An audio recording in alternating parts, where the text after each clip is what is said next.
शिव पुराण श्री रुद्र संहिता द्वितीय खंड पहला अध्याय। सती चरित्र। नारद जी ने पूछा, हे ब्रह्मा जी, आपके श्रीमुख से मंगलकारी व अमृतमयी शिव कथा सुनकर मुझ में उनके विषय में और अधिक जानने की लालसा उत्पन्न गई है। अथ भगवान शिव के बारे में मुझे बताइए। विश्व की सृष्टि करने वाले हे ब्रह्मा जी, मैं सती के विषय में भी जानना चाहता हूँ। सदाशिव योगी होते हुए एक स्त्री के साथ विवाह करके गृहस्थ कैसे हो गए? उन्हें विवाह करने का विचार कैसे आया? जो पहले दक्ष की कन्या थी, फिर हिमालय की कन्या हुई, वे सती पार्वती किस प्रकार शंकर जी को प्राप्त हुई? पार्वती ने किस प्रकार घोर तपस्या की और कैसे उनका विवाह हुआ? कामदेव को भस्म कर देने वाले भगवान शिव के आधे शरीर में वे किस प्रकार स्थान पा सकीं? उनका अर्धनारीश्वर रूप क्या है? हे प्रभु, आप ही मेरे इन प्रश्नों के उत्तर दे सकते हैं। आप ही मेरे संशयों का निवारण कर सकते हैं। ब्रह्मा जी ने कहा, हे नारद, देवी सती और भगवान शिव का शुभ यश परम पावन, दिव्य और गोपनीय है। उसके रहस्य को वे ही समझते हैं। सर्वप्रथम तुम्हारी प्रार्थना पर मैं सती के चरित्र को बताता हूँ। पहले मेरे एक कन्या पैदा हुई, जिसे देखकर मैं काम पीड़ित हो गया। तब रुद्र ने धर्म का स्मरण कराते हुए मुझे बहुत धिक्कारा। फिर वे अपने निवास कैलाश पर्वत को चले गए। उन्हें मैंने समझाने की कोशिश की, परंतु मेरे सभी प्रयत्न निष्फल हो गए। तब मैंने शिवजी की आराधना की। शिवजी ने मुझे बहुत समझाया, परंतु मैंने हठ नहीं छोड़ा और फिर रुद्रदेव को मोहित करने के लिए शक्ति का उपयोग करने लगा। मेरे पुत्र दक्ष के यहाँ सती का जन्म हुआ। वह दक्ष सुता उमा नाम से उत्पन्न होकर कठिन तप करके रुद्र की स्त्री हुई। रुद्र ने गृहस्थाश्रम में सुखपूर्वक समय व्यतीत किया। उधर शिवजी की माया से दक्ष को घमंड हो गया और वह महादेव जी की निंदा करने लगा। दक्ष ने एक विशाल यज्ञ का आयोजन किया। उस यज्ञ में दक्ष ने मुझे, विष्णु जी को, सभी देवी देवताओं को और ऋषि मुनियों को निमंत्रण दिया, परंतु महादेव शिवजी एवं अपनी पुत्री सती को उस विशाल यज्ञ का निमंत्रण नहीं दिया। सती को जब इस बात की जानकारी मिली तो उन्होंने शिवचरणों में वंदना कर उनसे दक्ष यज्ञ में जाने की इच्छा प्रकट की। भगवान शिव ने देवी सती को बहुत समझाया कि बिना बुलाए ऐसे आयोजनों में जाना अपमान और अनिष्टकारक होता है, लेकिन सती ने जाने का हठ किया। शिव ने भावी को देखते हुए आज्ञा दे दी। शिव सर्वज्ञ हैं। सती पिता के घर चली गई। वहां यज्ञ में महादेव जी के लिए भाग न देख और अपने पिता के मुख से अपने पति की घोर निंदा सुनकर उन्हें बहुत क्रोध आया। वे महादेव की निंदा सहन न कर सकीं और उन्होंने उसी यज्ञ कुंड में कूदकर अपने शरीर का त्याग कर दिया। जब इसका समाचार शिव तक पहुंचा तो वे बहुत कुपित हुए। उन्होंने अपनी जटा का एक बाल उखाड़कर वीरभद्र नामक अपने गण को उत्पन्न किया। भगवान शिव ने वीरभद्र को आज्ञा दी कि वह दक्ष के यज्ञ का विध्वंस कर दे। वीरभद्र ने शिव आज्ञा का पालन करते हुए यज्ञ का विध्वंस कर दिया और दक्ष का सिर काट दिया। इस उपद्रव को देखकर सभी लोग भगवान शिव की प्रार्थना करने लगे। तब भगवान शिव ने दक्ष को पुनः जीवित कर दिया और उनके यज्ञ को पूर्ण कराया। भगवान शिव सती के मृत शरीर को लेकर वहां से चले गए। उस समय सती के शरीर से उत्पन्न ज्वाला पर्वत पर गिरी थी। वही पर्वत आज भी ज्वालामुखी के नाम से पूजित है। आज भी उसके दर्शन से मनोकामनाएं पूरी होती हैं।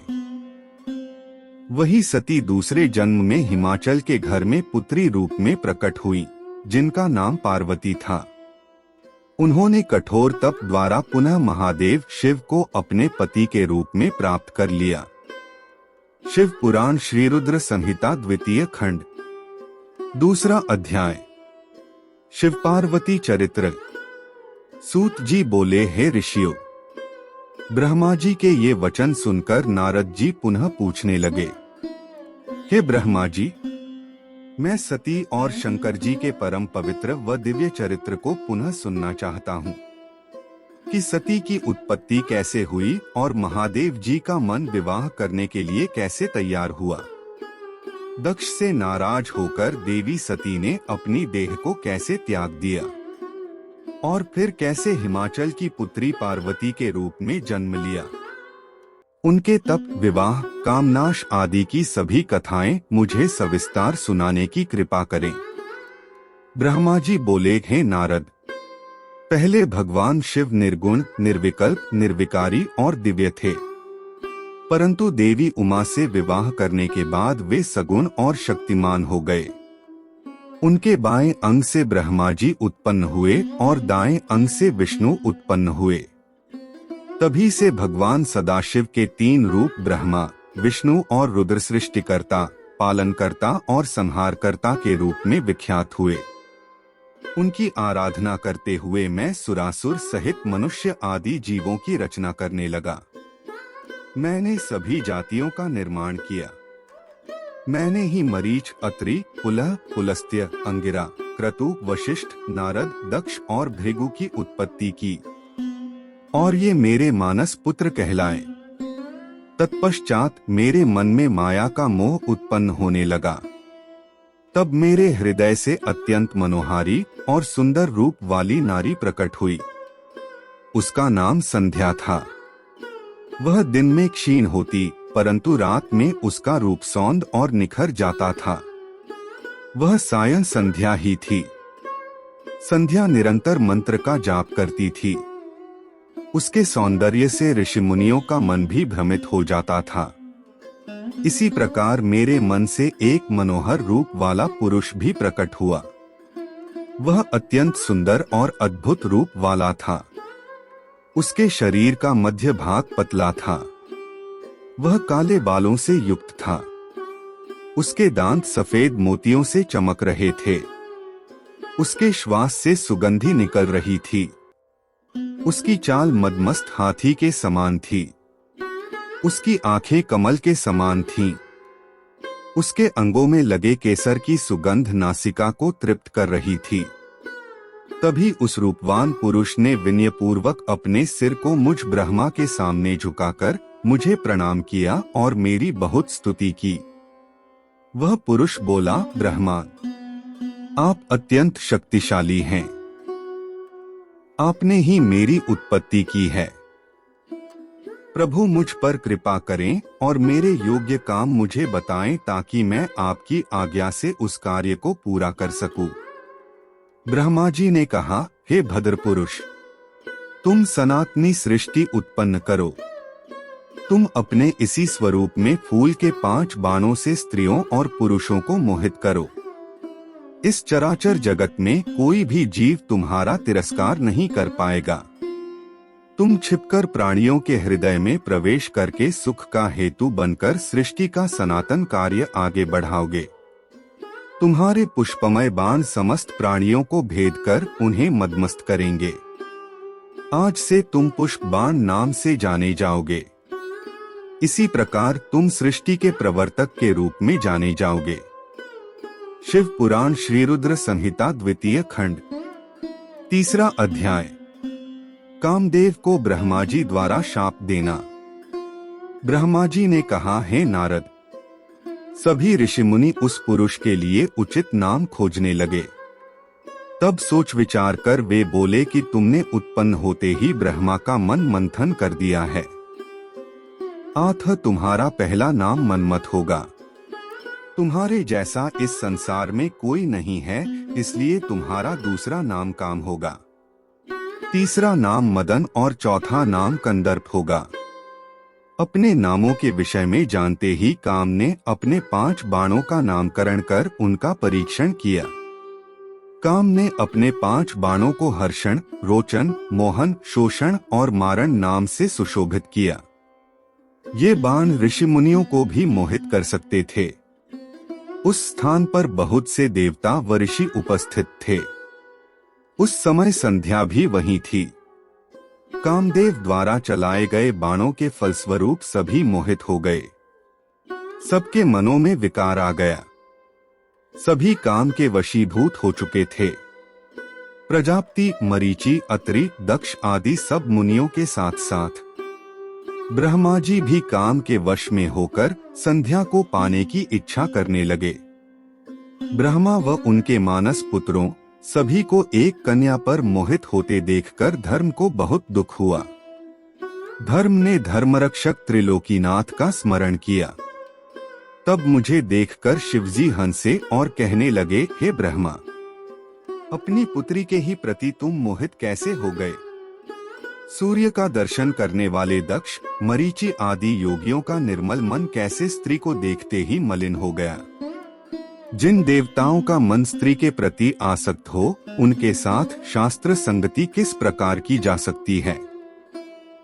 इस प्रकार के शिव वचन सुनकर मुझे बहुत लज्जा का अनुभव हुआ और मेरा पूरा शरीर पसीने पसीने हो गया। मेरा विकार समाप्त हो गया, परंतु मेरे शरीर से जो पसीना नीचे गिरा उससे पितृगणों की उत्पत्ति हुई। उससे 64,000 आग्नेशवातो पितृगण उत्पन्न हुए और 86,000 बहिर्षत पितर हुए। एक सर्वगुण संपन्न अति सुंदर कन्या भी उत्पन्न हुई, जिसका नाम रति था।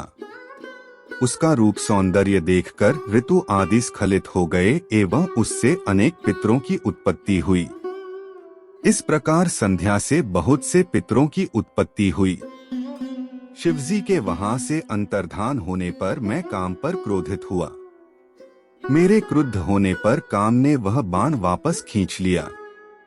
बाण के निकलते ही मैं क्रोध की अग्नि से जलने लगा। मैंने काम को शिव बाण से भस्म होने का शाप दे डाला। यह सुनकर काम और रति दोनों मेरे चरणों में गिर पड़े और मेरी स्तुति करने लगे तथा क्षमा याचना करने लगे। तब काम ने कहा, हे प्रभु, आपने ही तो मुझे वर देते हुए कहा था कि ब्रह्मा, विष्णु, रुद्र समेत सभी देवता, ऋषि मुनि और मनुष्य तुम्हारे वश में होंगे। मैं तो सिर्फ अपनी उस शक्ति का परीक्षण कर रहा था, इसलिए मैं निरपराध हूँ। प्रभु मुझ पर कृपा करें। इस शाप के प्रभाव को समाप्त करने का उपाय बताएं। इस प्रकार काम के वचनों को सुनकर ब्रह्मा जी का क्रोध शांत हुआ। तब उन्होंने कहा कि मेरा शाप झूठा नहीं हो सकता, इसलिए तुम महादेव के तीसरे नेत्र रूपी अग्नि बाण से भस्म हो जाओगे। परंतु कुछ समय पश्चात जब शिवजी विवाह करेंगे, अर्थात उनके जीवन में देवी पार्वती आएंगी, तब तुम्हारा शरीर तुम्हें पुनः प्राप्त हो जाएगा। शिव पुराण श्री रुद्र संहिता द्वितीय खंड, चौथा अध्याय। कामरति विवाह। नारद जी ने पूछा, हे ब्रह्मा जी, इसके पश्चात क्या हुआ? आप मुझे इससे आगे की कथा भी बताइए। भगवान काम और रति का विवाह हुआ या नहीं? आपके शाप का क्या हुआ? कृपया इसके बारे में भी मुझे सविस्तार बताइए। ब्रह्मा जी बोले, शिवजी के वहां से अंतर्धान हो जाने पर दक्ष ने काम से कहा, कामदेव, आपके ही समान गुणों वाली परम सुंदरी एवं सुशीला मेरी कन्या को तुम पत्नी के रूप में स्वीकार करो। मेरी पुत्री सर्वगुण संपन्न है तथा हर तरीके से आपके लिए सुयोग्य है। हे महातेजस्वी मनोभव, यह हमेशा तुम्हारे साथ रहेगी और तुम्हारी इच्छानुसार कार्य करेगी। यह कहकर दक्ष ने अपनी कन्या, जो उनके पसीने से उत्पन्न हुई थी, का नाम रति रख दिया। तत्पश्चात कामदेव और रति का विवाह सोल्लास संपन्न हुआ। हे नारद, दक्ष की पुत्री रति बड़ी रमणीय और परम सुंदरी थी। उसका रूप लावण्य मुनियों को भी मोह लेने वाला था। रति से विवाह होने पर कामदेव अत्यंत प्रसन्न हुए। वे रति पर पूर्ण मोहित थे। उनके विवाह पर बहुत बड़ा उत्सव हुआ। प्रजापति दक्ष पुत्री के लिए सुयोग्य वर पाकर बहुत खुश थे। दक्ष कन्या देवी रति भी कामदेव को पाकर धन्य हो गई थी। जिस प्रकार बादलों में बिजली शोभा पाती है, उसी प्रकार कामदेव के साथ रति शोभा पा रही थी। कामदेव ने रति को अपने हृदय सिंहासन में बैठाया तो रति भी कामदेव को पाकर उसी प्रकार प्रसन्न हुई, जिस प्रकार श्रीहरि को पाकर देवी लक्ष्मी। उस समय आनंद और खुशी से सराबोर कामदेव व रति भगवान शिव का शाप भूल गए। सूत जी कहते हैं, ब्रह्मा जी का यह कथन सुनकर महर्षि नारद बड़े प्रसन्न हुए और हर्षपूर्वक बोले, हे महामते, आपने भगवान शिव की अद्भुत लीला मुझे सुनाई है। प्रभो, अब मुझे आप यह बताइए कि कामदेव और रति के विवाह के उपरांत सब देवताओं के अपने धाम चले जाने के बाद पितरों को उत्पन्न करने वाली ब्रह्म कुमारी संध्या कहाँ गई? उनका विवाह कब और किससे हुआ? संध्या के विषय में मेरी जिज्ञासा शांत करिए। शिव पुराण श्री रुद्र संहिता द्वितीय खंड 5वां अध्याय। संध्या का चरित्र। सूत जी बोले, हे ऋषियों, नारद जी के इस प्रकार प्रश्न करने पर ब्रह्मा जी ने कहा, मुने, संध्या का चरित्र सुनकर समस्त कामनियां सती साध्वी हो सकती हैं। वह संध्या मेरी मानस पुत्री थी, जिसने घोर तपस्या करके अपना शरीर त्याग दिया था। फिर वह मुनिश्रेष्ठ मेधातिथि की पुत्री अरुंधति के रूप में जन्मी। संध्या ने तपस्या करते हुए अपना शरीर इसलिए त्याग दिया था क्योंकि वह स्वयं को पापिनी समझती थी। उसे देखकर स्वयं उसके पिता और भाइयों में काम की इच्छा जागृत हुई थी। तब उसने इसका प्रायश्चित करने के बारे में सोचा तथा निश्चय किया कि वह अपना शरीर वैदिक अग्नि में जला देगी, जिससे मर्यादा स्थापित हो। भूतल पर जन्म लेने वाला कोई भी जीव तरुणावस्था से पहले काम के प्रभाव में नहीं आ पाएगा। यह मर्यादा स्थापित कर मैं अपने जीवन का त्याग कर दूंगी। मन में ऐसा विचार करके संध्या चंद्रभाग नामक पर्वत पर चली गई। यहीं से चंद्रभागा नदी का आरंभ हुआ। इस बात का ज्ञान होने पर मैंने वेद शास्त्रों के पारंगत, विद्वान, सर्वज्ञ और ज्ञानयोगी पुत्र वशिष्ठ को वहां जाने की आज्ञा दी। मैंने वशिष्ठ जी को संध्या को विधिपूर्वक दीक्षा देने के लिए वहां भेजा था। नारद, चंद्रभाग पर्वत पर एक देव सरोवर है जो जलाशोचित गुणों से पूर्ण है। उस सरोवर के तट पर बैठी संध्या इस प्रकार सुशोभित हो रही थी जैसे प्रदोष काल में उदित चंद्रमा और नक्षत्रों से युक्त आकाश शोभा पाता है। तभी उन्होंने चंद्रभागा नदी का भी दर्शन किया। तब उस सरोवर के तट पर बैठी संध्या से वशिष्ठ जी ने आदर पूर्वक पूछा, हे देवी, तुम इस निर्जन पर्वत पर क्या कर रही हो? तुम्हारे माता पिता कौन हैं? यदि यह छिपाने योग्य न हो तो कृपया मुझे बताओ। यह वचन सुनकर संध्या ने महर्षि वशिष्ठ की ओर देखा। उनका शरीर दिव्य तेज से प्रकाशित था। मस्तक पर जटा धारण किए वे साक्षात कोई पुण्यात्मा जान पड़ते थे। संध्या ने आदर पूर्वक प्रणाम करते हुए वशिष्ठ जी को अपना परिचय देते हुए कहा, ब्राह्मण, मैं ब्रह्मा जी की पुत्री संध्या हूँ। मैं इस निर्जन पर्वत पर तपस्या करने आई हूँ। यदि आप उचित समझें तो मुझे तपस्या की विधि बताइए। मैं तपस्या के नियमों को नहीं जानती हूँ। अतः मुझ पर कृपा करके आप मेरा उचित मार्गदर्शन करें। संध्या की बात सुनकर वशिष्ठ जी ने जान लिया कि देवी संध्या मन में तपस्या का दृढ़ संकल्प कर चुकी हैं। इसलिए वशिष्ठ जी ने भक्त वत्सल भगवान शिव का स्मरण करते हुए कहा, हे देवी, जो सबसे महान और उत्कृष्ट हैं, सभी के परम आराध्य हैं, जिन्हें परमात्मा कहा जाता है, तुम उन महादेव शिव को अपने हृदय में धारण करो। भगवान शिव ही धर्म, अर्थ, काम और मोक्ष के स्रोत हैं। तुम उन्हीं का भजन करो। नमः शिवाय मंत्र का जाप करते हुए मौन तपस्या करो। उसके अनुसार मौन रहकर ही स्नान तथा शिव पूजन करो। प्रथम 2 बार छठे समय में जल को आहार के रूप में लो। तीसरी बार छठा समय आने पर उपवास करो। देवी, इस प्रकार की गई तपस्या ब्रह्मचर्य का फल देने वाली तथा अभीष्ट मनोरथों को पूरा करने वाली होती है। अपने मन में शुभ उद्देश्य लेकर शिवजी का मनन व चिंतन करो। वे प्रसन्न होकर तुम्हारी मनोकामना अवश्य पूरी करेंगे। इस प्रकार संध्या को तपस्या की विधि बताकर और उपदेश देकर मुनि वशिष्ठ वहां से अंतर्धान हो गए। शिव पुराण श्री रुद्र संहिता द्वितीय खंड, छठा अध्याय। संध्या की तपस्या। ब्रह्मा जी बोले, हे महाप्रज्ञ नारद, तपस्या की विधि बताकर जब वशिष्ठ जी चले गए तब संध्या आसन लगाकर कठोर तप शुरू करने लगी। वशिष्ठ जी द्वारा बताए गए विधान एवं मंत्र द्वारा संध्या ने भगवान शिव की आराधना करनी आरंभ कर दी। उसने अपना मन शिव भक्ति में लगा दिया और एकाग्र होकर तपस्या में मग्न हो गई। तपस्या करते करते 4 युग बीत गए। तब भगवान शिव प्रसन्न हुए और संध्या को अपने स्वरूप के दर्शन दिए, जिसका चिंतन संध्या द्वारा किया गया था। भगवान का मुख प्रसन्न था। उनके स्वरूप से शांति बरस रही थी। संध्या के मन में विचार आया कि मैं महादेव की स्तुति कैसे करूं। इसी सोच में संध्या ने नेत्र बंद कर लिए।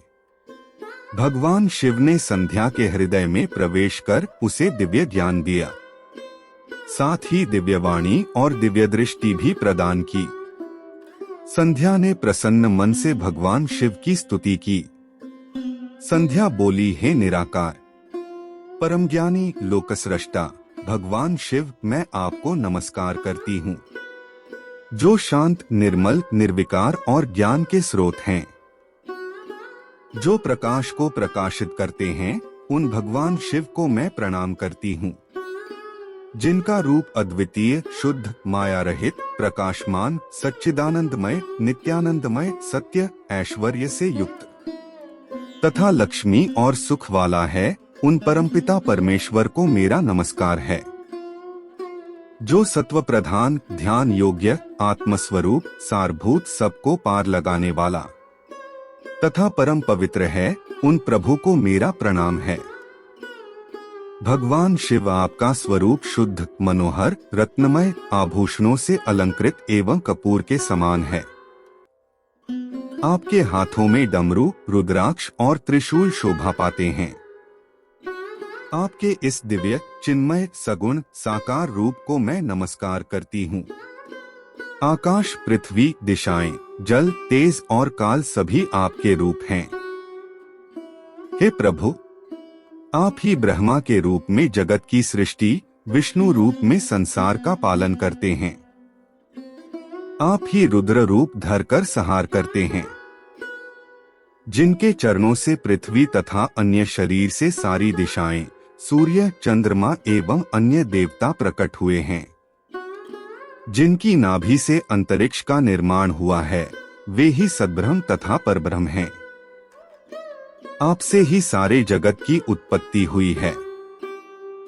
जिनके स्वरूप और गुणों का वर्णन स्वयं ब्रह्मा, विष्णु भी नहीं कर सकते। भला उन त्रिलोकीनाथ भगवान शिव की स्तुति मैं कैसे कर सकती हूँ? मैं एक अज्ञानी और मूर्ख स्त्री हूँ। मैं किस तरह आपको पूजूं कि आप मुझ पर प्रसन्न हो? हे प्रभु, मैं बारंबार आपको नमस्कार करती हूँ। ब्रह्मा जी बोले, नारद, संध्या द्वारा कहे गए वचनों से भगवान शिव बहुत प्रसन्न हुए। उसकी स्तुति ने उन्हें द्रवित कर दिया। भगवान शिव बोले, हे देवी, मैं तुम्हारी तपस्या से बहुत प्रसन्न हूँ। आथ तुम्हारी जो इच्छा हो वह वर मांगो।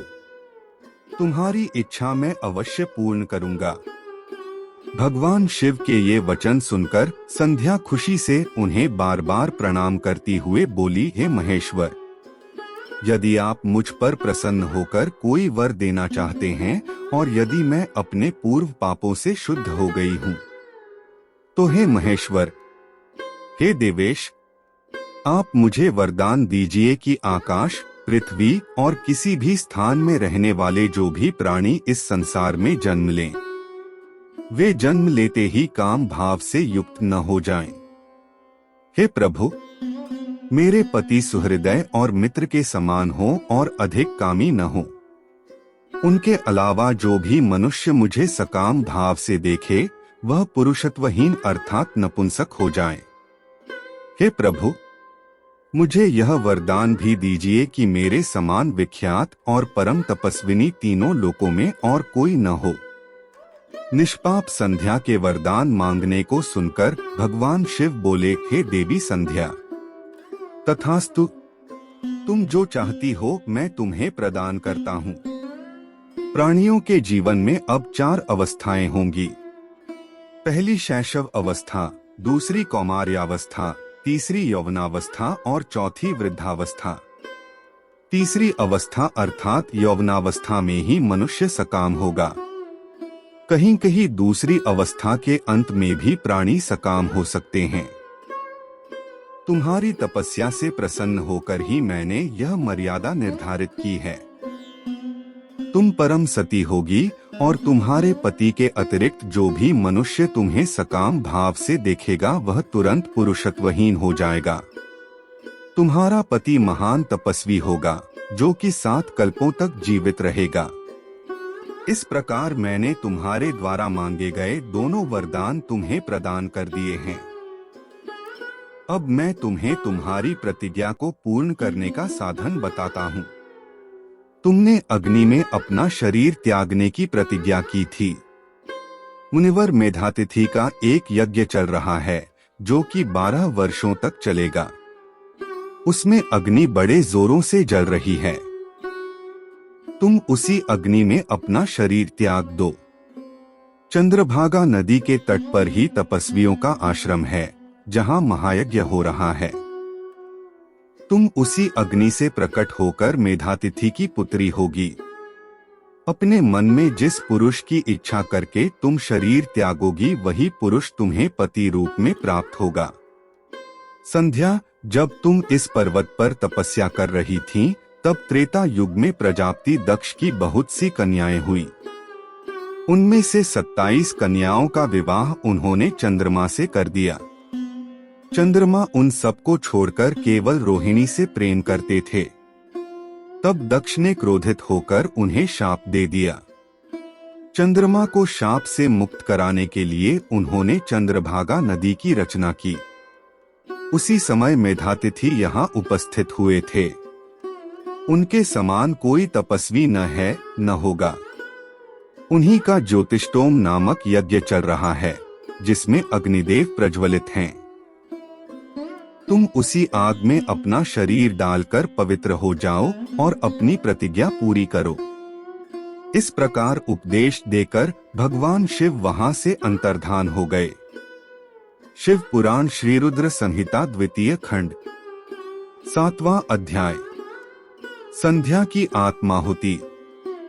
ब्रह्मा जी कहते हैं, नारद, जब भगवान शिव देवी संध्या को वरदान देकर वहां से अंतर्धान हो गए, तब संध्या उस स्थान पर गई जहां पर मुनि मेधातिथि यज्ञ कर रहे थे। उन्होंने अपने हृदय में तेजस्वी ब्रह्मचारी वशिष्ठ जी का स्मरण किया तथा उन्हीं को पति रूप में पाने की इच्छा लेकर संध्या महायज्ञ की प्रज्वलित अग्नि में कूद गई। अग्नि में उसका शरीर जलकर सूर्य मंडल में प्रवेश कर गया।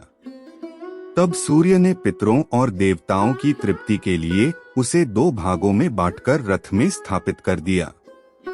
उसके शरीर का ऊपरी भाग प्रातः संध्या हुआ और शेष भाग सायं संध्या हुआ। सायं संध्या से पितरों को संतुष्टि मिलती है। सूर्योदय से पूर्व जब आकाश में लाली छाई होती है, अर्थात अरुणोदय होता है उस समय देवताओं का पूजन करें।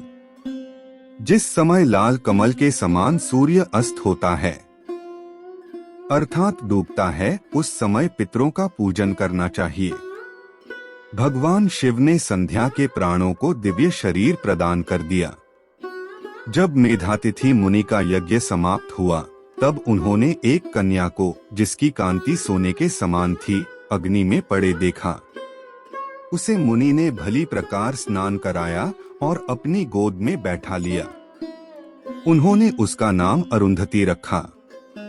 यज्ञ के निर्विघ्न समाप्त होने और पुत्री प्राप्त होने के कारण मेधातिथि मुनि बहुत प्रसन्न थे।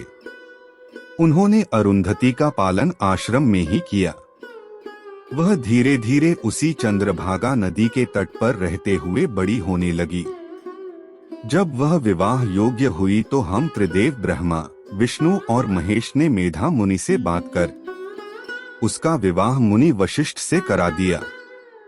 मुने, मेधातिथि की पुत्री महासाध्वी अरुंधति अति पतिव्रता थी। वह मुनि वशिष्ठ को पति रूप में पाकर बहुत प्रसन्न थी। वह उनके साथ रमण करने लगी। उससे शक्ति आदि शुभ एवं श्रेष्ठ पुत्र उत्पन्न हुए। हे नारद, इस प्रकार मैंने तुम्हें परम पवित्र देवी संध्या का चरित्र सुनाया है। यह समस्त अभीष्ट फलों को देने वाला है। यह परम पावन और दिव्य है। जो स्त्री पुरुष इस शुभ व्रत का पालन करते हैं उनकी सभी कामनाएं पूरी होती हैं। शिव पुराण श्री रुद्र संहिता द्वितीय खंड 8वां अध्याय। काम की हार। सूत जी बोले, हे ऋषियों, जब इस प्रकार प्रजापति ब्रह्मा जी ने कहा तब उनके वचनों को सुनकर नारद जी आनंदित होकर बोले, हे ब्राह्मण, मैं आपको बहुत धन्यवाद देता हूँ कि आपने इस दिव्य कथा को मुझे सुनाया है। हे प्रभु, अब आप मुझे संध्या के विषय में और बताइए कि विवाह के बाद उन्होंने क्या किया। क्या उन्होंने दोबारा तप किया या नहीं? सूत जी बोले, इस प्रकार नारद जी ने ब्रह्मा जी से पूछा। उन्होंने यह भी पूछा कि जब कामदेव रति के साथ विवाह करके वहां से चले गए और दक्ष आदि सभी मुनि वहां से चले गए, संध्या भी तपस्या के लिए वहां से चली गईं, तब वहां पर क्या हुआ? ब्रह्मा जी बोले, हे श्रेष्ठ नारद, तुम भगवान शिव के परम भक्त हो, तुम उनकी लीला को अच्छी प्रकार जानते हो। पूर्व काल में जब मैं मोह में फंस गया तब भगवान शिव ने मेरा मजाक उड़ाया। तब मुझे बड़ा दुख हुआ। मैं भगवान शिव से ईर्ष्या करने लगा। मैं दक्ष मुनि के यहाँ गया। देवी रति और कामदेव भी वहीं थे। मैंने उन्हें बताया कि शिवजी ने किस प्रकार मेरा मजाक उड़ाया था। मैंने पुत्रों से कहा कि तुम ऐसा प्रयत्न करो जिससे महादेव शिव किसी कमनीय कांति वाली स्त्री से विवाह कर लें। मैंने प्रभु शिव को मोहित करने के लिए कामदेव और रति को तैयार किया। कामदेव ने मेरी आज्ञा को मान लिया। कामदेव बोले, हे ब्रह्मा जी, मेरा अस्त्र तो सुंदर स्त्री ही है, अतः आप भगवान शिव के लिए किसी परम सुंदरी की सृष्टि कीजिए। यह सुनकर मैं चिंता में पड़ गया। मेरी तेज सांसों से पुष्पों से सजे बसंत का आरंभ हुआ। बसंत और मलयानल ने कामदेव की सहायता की। इनके साथ कामदेव ने शिवजी को मोहने की चेष्टा की पर सफल नहीं हुए। मैंने मरुत गणों के साथ पुनः उन्हें शिवजी के पास भेजा। बहुत प्रयत्न करने पर भी वे सफल नहीं हो पाए। अतः मैंने बसंत आदि सहचरों सहित रति को साथ लेकर शिवजी को मोहित करने को कहा। फिर कामदेव प्रसन्नता से रति और अन्य सहायकों को साथ लेकर शिवजी के स्थान को चले गए। शिव पुराण श्री रुद्र संहिता द्वितीय खंड 9वां अध्याय। ब्रह्मा का शिव विवाह हेतु प्रयत्न। ब्रह्मा जी बोले, काम ने प्राणियों को मोहित करने वाला अपना प्रभाव फैलाया। बसंत ने उसका पूरा सहयोग किया। रति के साथ कामदेव ने शिवजी को मोहित करने के लिए अनेक प्रकार के यत्न किए। इसके फलस्वरूप सभी जीव और प्राणी मोहित हो गए। जड़चेतन समस्त सृष्टि काम के वश में होकर अपनी मर्यादाओं को भूल गई। संयम का व्रत पालन करने वाले ऋषिमुनि अपने कृत्यों पर पश्चाताप करते हुए आश्चर्यचकित थे कि उन्होंने कैसे अपने व्रत को तोड़ दिया, परंतु भगवान शिव पर उनका वश नहीं चल सका। कामदेव के सभी प्रयत्न व्यर्थ हो गए। तब कामदेव निराश हो गए और मेरे पास आए और मुझे प्रणाम करके बोले, हे भगवान, मैं इतना शक्तिशाली नहीं हूँ जो शिवजी को मोह सकूं। यह बात सुनकर मैं चिंता में डूब गया। उसी समय मेरे सांस लेने से बहुत से भयंकर गण प्रकट हो गए, जो अनेक वाद्य यंत्रों को जोर जोर से बजाने लगे और मारो मारो की आवाज करने लगे। ऐसी अवस्था देखकर कामदेव ने उनके विषय में मुझसे प्रश्न किया। तब मैंने उन गणों को मार नाम प्रदान कर उन्हें कामदेव को सौंप दिया और बताया कि ये सदा तुम्हारे वश में रहेंगे। तुम्हारी सहायता के लिए ही इनका जन्म हुआ है। यह सुनकर रति और कामदेव बहुत प्रसन्न हुए।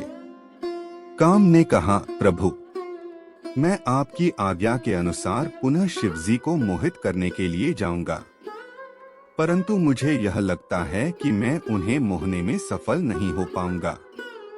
साथ ही मुझे इस बात का भी डर है कि कहीं वे आपके शाप के अनुसार मुझे भस्म न कर दें। यह कहकर कामदेव रति, बसंत और अपने मारगणों को साथ लेकर पुनः शिवधाम को चले गए। कामदेव ने शिवजी को मोहित करने के लिए बहुत से उपाय किए, परंतु वे परमात्मा शिव को मोहित करने में सफल न हो सके। फिर कामदेव वहां से वापस आ गए और मुझे अपने असफल होने की सूचना दी। मुझसे कामदेव कहने लगे कि हे ब्राह्मण, आप ही शिवजी को मोह में डालने का उपाय करें। मेरे लिए उन्हें मोहना संभव नहीं है। शिव पुराण श्री रुद्र संहिता द्वितीय खंड 10वां अध्याय। ब्रह्मा विष्णु संवाद।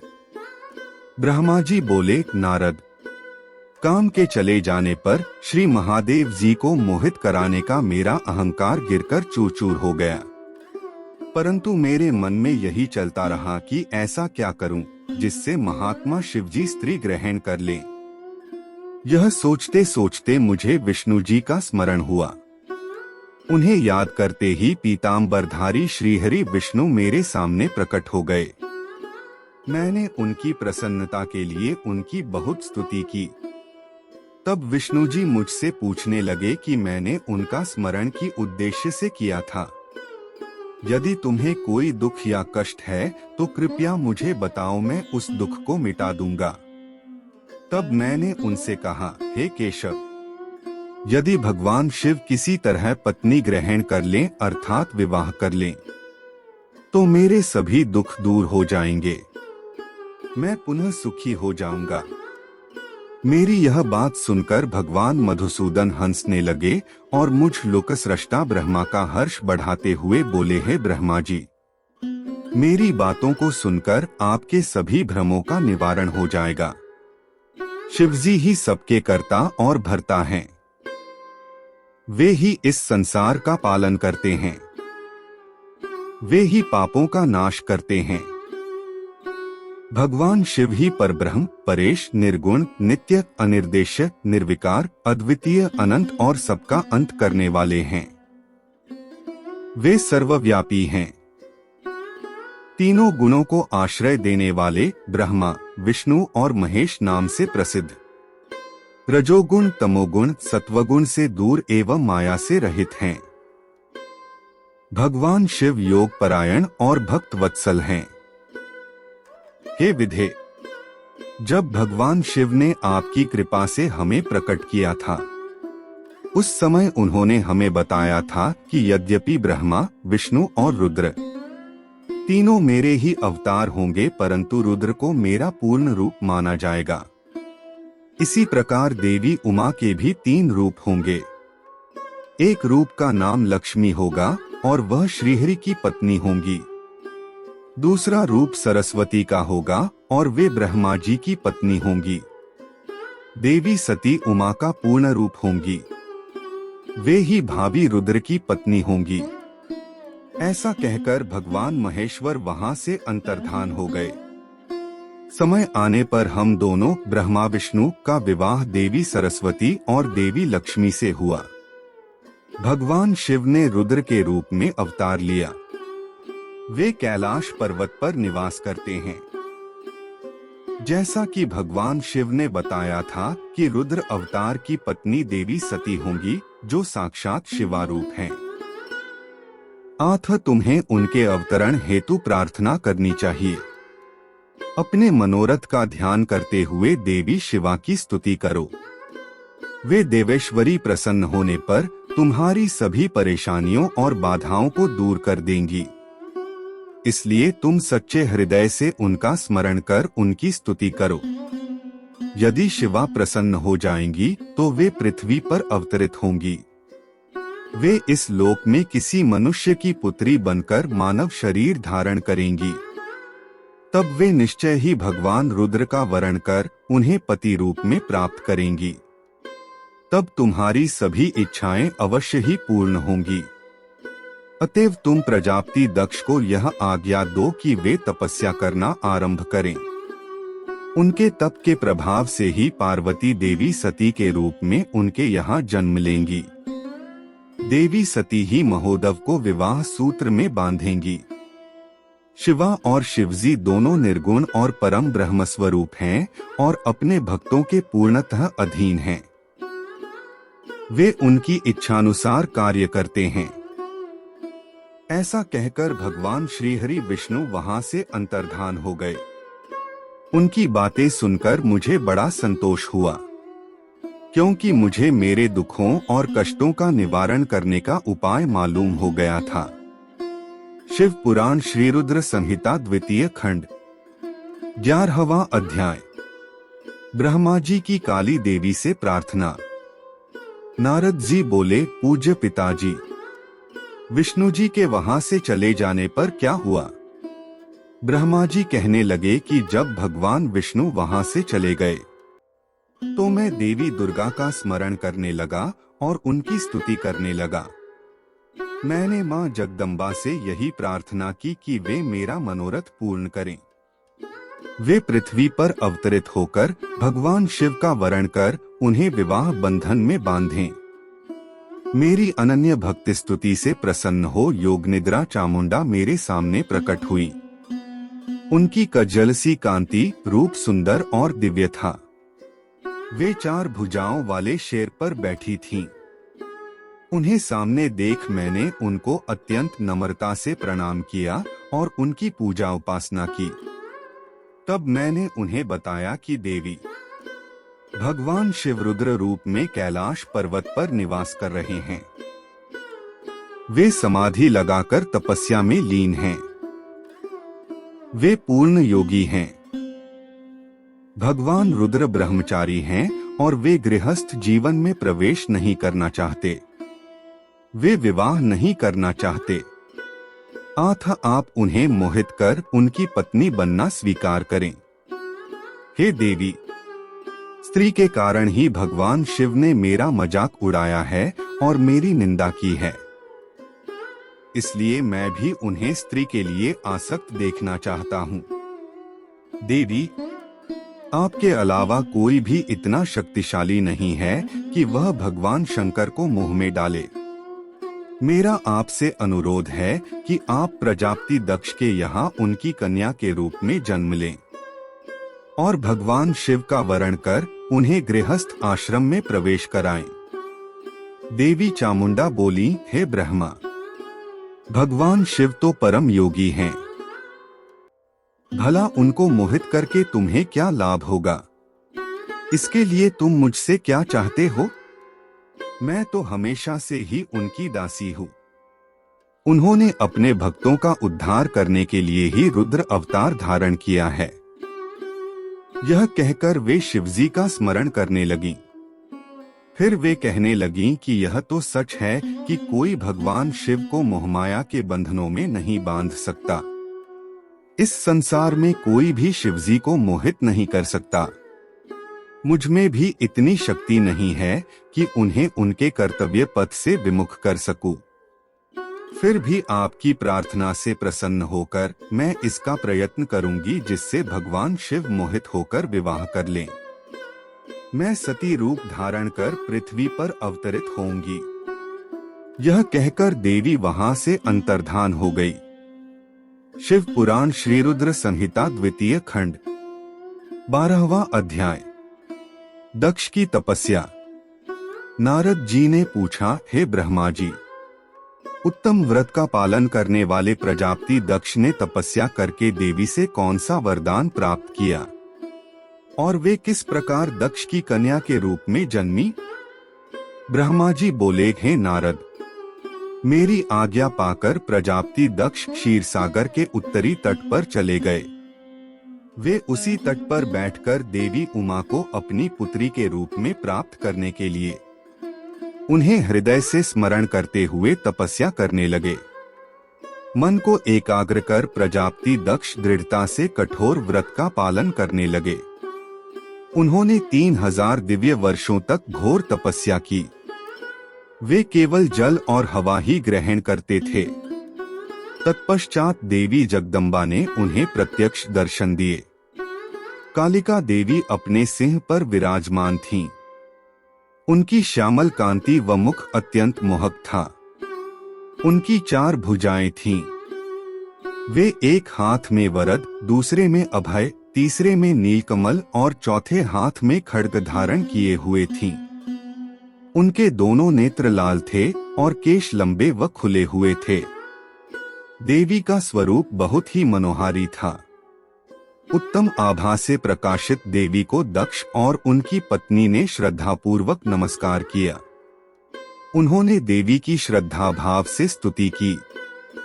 दक्ष बोले, हे जगदम्बा, भवानी, कालिका, चंडिके, महेश्वरी, मैं आपको नमस्कार करता हूँ।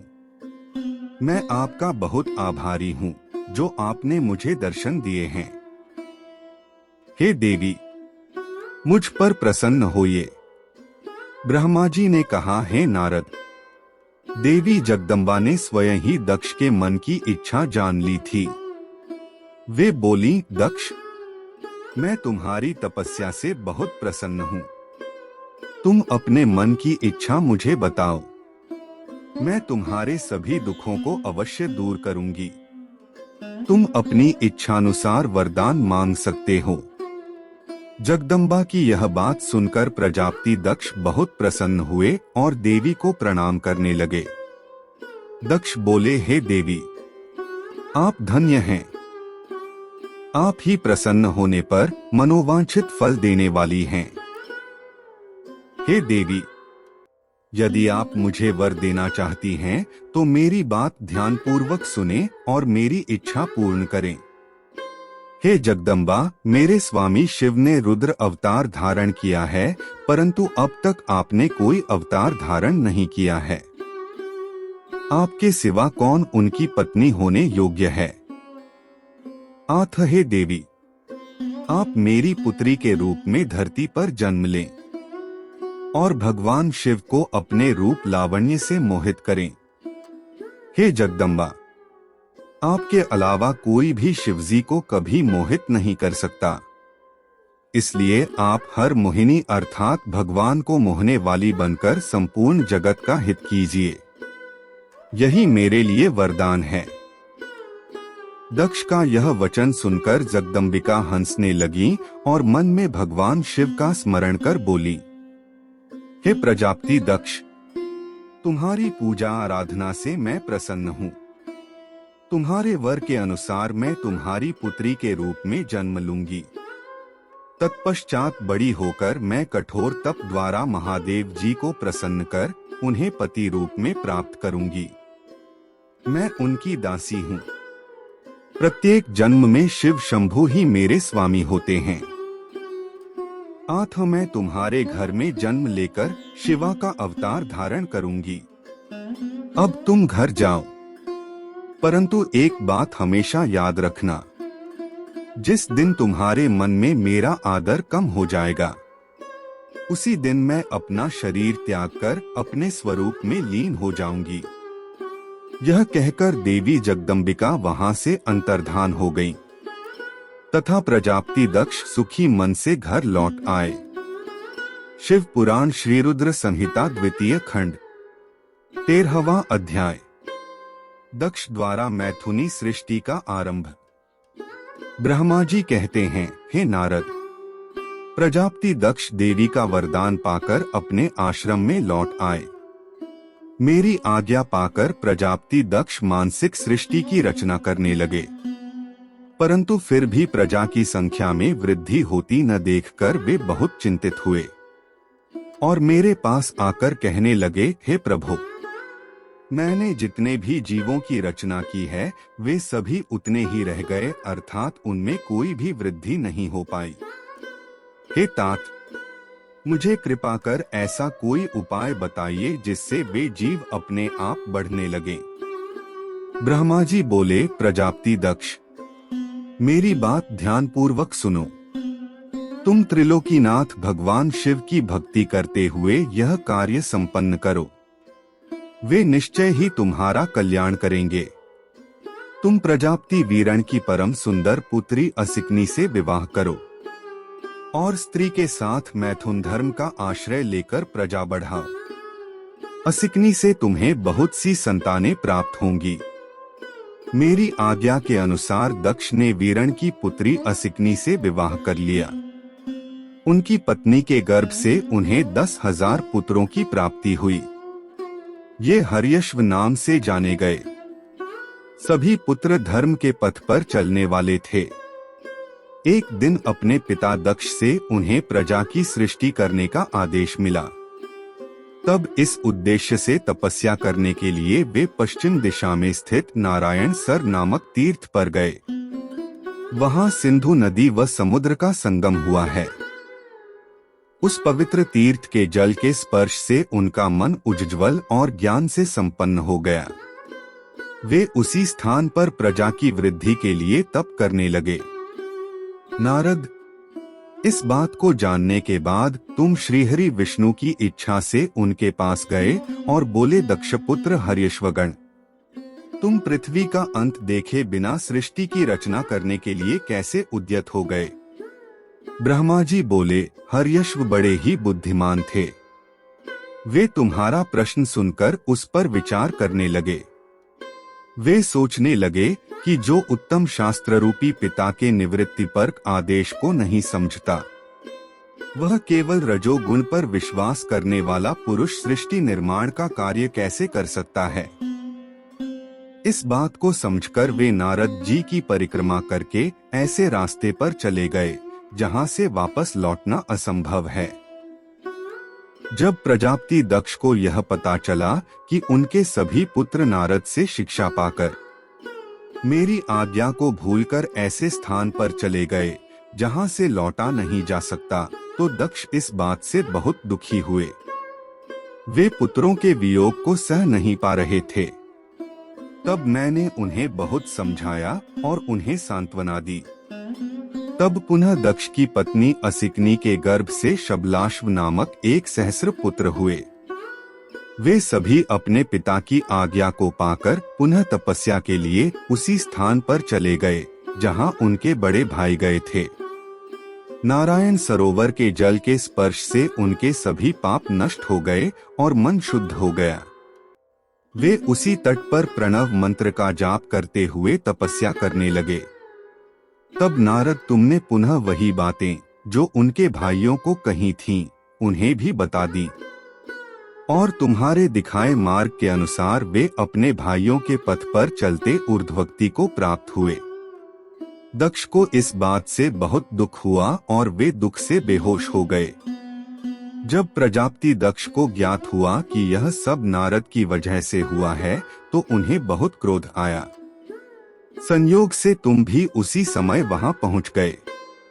तुम्हें देखते ही क्रोध के कारण वे तुम्हारी निंदा करने लगे और तुम्हें धिक्कारने लगे। वे बोले, तुमने सिर्फ दिखाने के लिए ऋषियों का रूप धारण कर रखा है। तुमने मेरे पुत्रों को ठगकर उन्हें भिक्षुओं का मार्ग दिखाया है। तुमने लोक और परलोक दोनों के श्रेय का नाश कर दिया है। जो मनुष्य ऋषि, देव और पितृ ऋणों को उतारे बिना ही मोक्ष की इच्छा मन में लिए माता पिता को त्याग कर घर से चला जाता है, सन्यासी बन जाता है, वह अधोगति को प्राप्त हो जाता है। हे नारद, तुमने बार बार मेरा अमंगल किया है, इसलिए मैं तुम्हें शाप देता हूँ कि तुम कहीं भी स्थिर नहीं रह सकोगे। तीनों लोकों में विचरते हुए तुम्हारा पैर कहीं भी स्थिर नहीं रहेगा, अर्थात तुम्हें ठहरने के लिए सुस्थिर ठिकाना नहीं मिलेगा। नारद, यद्यपि तुम साधु पुरुषों द्वारा सम्मानित हो, परंतु तुम्हें शोकवश दक्ष ने ऐसा शाप दिया जिसे तुमने शांत मन से ग्रहण कर लिया और तुम्हारे मन में किसी प्रकार का विकार नहीं आया। शिव पुराण श्री रुद्र संहिता द्वितीय खंड 14वां अध्याय। दक्ष की 60 कन्याओं का विवाह। ब्रह्मा जी बोले, हे मुनिराज, दक्ष के इस रूप को जानकर मैं उसके पास गया। मैंने उसे शांत करने का बहुत प्रयत्न किया और सांत्वना दी। मैंने उसे तुम्हारा परिचय दिया। दक्ष को मैंने यह जानकारी भी दी कि तुम भी मेरे पुत्र हो। तुम मुनियों में श्रेष्ठ एवं देवताओं के प्रिय हो। तत्पश्चात प्रजापति दक्ष ने अपनी पत्नी से 60 सुंदर कन्याएं प्राप्त की। तब उनका धर्म आदि के साथ विवाह कर दिया। दक्ष ने अपनी 10 कन्याओं का विवाह धर्म से, 13 कन्याओं का ब्याह कश्यप मुनि से और 27 कन्याओं का विवाह चंद्रमा से कर दिया। 2 भूतागिरस और कृशाश्व को और शेष 4 कन्याओं का विवाह ताक्ष्य के साथ कर दिया। इन सबकी संतानों से तीनों लोक भर गए। पुत्र पुत्रियों की उत्पत्ति के पश्चात प्रजापति दक्ष ने अपनी पत्नी सहित देवी जगदम्बिका का ध्यान किया। देवी की बहुत स्तुति की। प्रजापति दक्ष की सपत्नीक स्तुति से देवी जगदम्बिका ने प्रसन्न होकर दक्ष की पत्नी के गर्भ से जन्म लेने का निश्चय किया। उत्तम मुहूर्त देखकर दक्ष पत्नी ने गर्भ धारण किया। उस समय उनकी शोभा बढ़ गई। भगवती के निवास के प्रभाव से दक्ष पत्नी महामंगल रूपिणी हो गई। देवी को गर्भ में जानकर सभी देवी देवताओं ने जगदम्बा की स्तुति की। 9 महीने बीत जाने पर शुभ मुहूर्त में देवी भगवती का जन्म हुआ। उनका मुख दिव्य आभा से सुशोभित था। उनके जन्म के समय आकाश से फूलों की वर्षा होने लगी और मेघ जल बरसाने लगे। देवता आकाश में खड़े मांगलिक ध्वनि करने लगे। यज्ञ की बुझी हुई अग्नि पुनः जलने लगी। साक्षात जगदम्बा को प्रकट हुए देखकर दक्ष ने भक्ति भाव से उनकी स्तुति की। स्तुति सुनकर देवी प्रसन्न होकर बोली, हे प्रजापते, तुम्हारी तपस्या से प्रसन्न होकर मैंने तुम्हारे घर में पुत्री के रूप में जन्म लेने का जो वर दिया था वह आज पूर्ण हो गया है। यह कहकर उन्होंने पुनः शिशु रूप धारण कर लिया तथा रोने लगी। उनका रोना सुनकर दासियां उन्हें चुप कराने हेतु वहां एकत्र हो गईं। जन्मोत्सव में गीत और अनेक वाद्य यंत्र बजने लगे। दक्ष ने वैदिक रीति से अनुष्ठान किया और ब्राह्मणों को दान दिया। उन्होंने अपनी पुत्री का नाम उमा रखा। देवी उमा का पालन बहुत अच्छे तरीके से किया जा रहा था। वह बालकपन में बहुत सी लीलाएं करती थीं। देवी उमा इस प्रकार बढ़ने लगी जैसे शुक्ल पक्ष में चंद्रमा की कला बढ़ती है। जब भी वे अपनी सखियों के बैठती, वे भगवान शिव की मूर्ति को ही चित्रित करती थीं। वे सदा प्रभु शिव के भजन गाती थीं। उन्हीं का स्मरण करती और भगवान शिव की भक्ति में ही लीन रहती। शिव पुराण श्री रुद्र संहिता द्वितीय खंड 15वां अध्याय। सती की तपस्या। ब्रह्मा जी बोले, हे नारद, एक दिन मैं तुम्हें लेकर प्रजापति दक्ष के घर पहुंचा। वहां मैंने देवी सती को उनके पिता के पास बैठे देखा। मुझे देखकर दक्ष ने आसन से उठकर मुझे नमस्कार किया। तत्पश्चात सती ने भी प्रसन्नतापूर्वक मुझे नमस्कार किया। हम दोनों वहां आसन पर बैठ गए। तब मैंने देवी सती को आशीर्वाद देते हुए कहा, सती, जो केवल तुम्हें चाहते हैं और तुम्हारी ही कामना करते हैं, तुम भी मन में उन्हीं को सोचती हो और उसी के रूप का स्मरण करती हो। उन्हीं सर्वज्ञ जगदीश्वर महादेव को तुम पति रूप में प्राप्त करो, वे ही तुम्हारे योग्य हैं। कुछ देर बाद दक्ष से विदा लेकर मैं अपने धाम को चल दिया। दक्ष को मेरी बातें सुनकर बड़ा संतोष एवं प्रसन्नता हुई। मेरे कथन से उनकी सारी चिंताएं दूर हो गईं। धीरे धीरे सती ने कुमारावस्था पार कर ली और वे युवा अवस्था में प्रवेश कर गईं। उनका रूप अत्यंत मनोहारी था। उनका मुख दिव्य तेज से शोभायमान था। देवी सती को देखकर प्रजापति दक्ष को उनके विवाह की चिंता होने लगी। तब पिता के मन की बात जानकर देवी सती ने महादेव को पति रूप में पाने की इच्छा अपनी माता को बताई। उन्होंने अपनी माता से भगवान शंकर को प्रसन्न करने के लिए तपस्या करने की आज्ञा मांगी। उनकी माता ने आज्ञा देकर घर पर ही उनकी आराधना आरंभ करा दी। आश्विन मास में नंदा अर्थात प्रतिपदा, षष्ठी और एकादशी तिथियों में उन्होंने भक्तिपूर्वक भगवान शिव का पूजन कर उन्हें गुड़, भात और नमक का भोग लगाया व नमस्कार किया। इसी प्रकार एक मास बीत गया। कार्तिक मास की चतुर्दशी को देवी सती ने मालपुओं और खीर से भगवान शिव को भोग लगाया और उनका निरंतर चिंतन करती रहीं। मार्गशीर्ष के कृष्ण पक्ष की अष्टमी को वे तिल, जौ और चावल से शिवजी की आराधना करती और घी का दीपक जलाती। पौष माह की शुक्ल पक्ष सप्तमी को पूरी रात जागरण कर सुबह खिचड़ी का भोग लगाती। माघ की पूर्णिमा की रात भर वे शिव आराधना में लीन रहती और सुबह नदी में स्नान कर गीले वस्त्रों में ही पुनः पूजा करने बैठ जाती थीं। फाल्गुन मास के कृष्ण पक्ष की चतुर्दशी तिथि को जागरण कर शिवजी की विशेष पूजा करती थीं। उनका सारा समय शिवजी को समर्पित था। वे अपने दिन रात शिवजी के स्मरण में ही बिताती थीं। चैत्र मास के शुक्ल पक्ष की चतुर्दशी को वे ढाक के फूलों और दवनों से भगवान की पूजा करती थीं। वैशाख माह में वे सिर्फ तिलों को खाती थीं। वे नए जौ के भात से शिव पूजन करती थीं। ज्येष्ठ माह में वे भूखी रहती और वस्त्रों तथा भटकटैया के फूलों से शिव पूजन करती थीं। आषाढ़ मास के शुक्ल पक्ष की चतुर्दशी को वे काले वस्त्रों और भटकटैया से रुद्रदेव का पूजन करती थीं। श्रावण मास में यज्ञोपवीत वस्त्रों तथा कुश आदि से वे पूजन करती थीं। भाद्रपद मास में विभिन्न फूलों व फलों से वे शिव को प्रसन्न करने की कोशिश करती। वे सिर्फ जल ही ग्रहण करती थीं। देवी सती हर समय भगवान शिव की आराधना में ही लीन रहती थीं। इस प्रकार उन्होंने दृढ़तापूर्वक नंदा व्रत को पूरा किया। व्रत पूरा करने के पश्चात वे शिवजी का ध्यान करने लगी। वे निश्चित आसन में स्थित हो निरंतर शिव आराधना करती रहीं। हे नारद, देवी सती की इस अनन्य भक्ति और तपस्या को अपनी आंखों से देखने में विष्णु तथा अन्य सभी देवी देवता और ऋषि मुनि वहां गए। वहां सभी ने देवी सती को भक्तिपूर्वक नमस्कार किया और उनके सामने मस्तक झुकाए। सभी देवी देवताओं ने उनकी तपस्या को सराहा। तब सभी देवी देवता और ऋषि मुनि मेरे, ब्रह्मा और विष्णु सहित कैलाश पर्वत पर पहुँचे। वहां भगवान शिव ध्यान मग्न थे।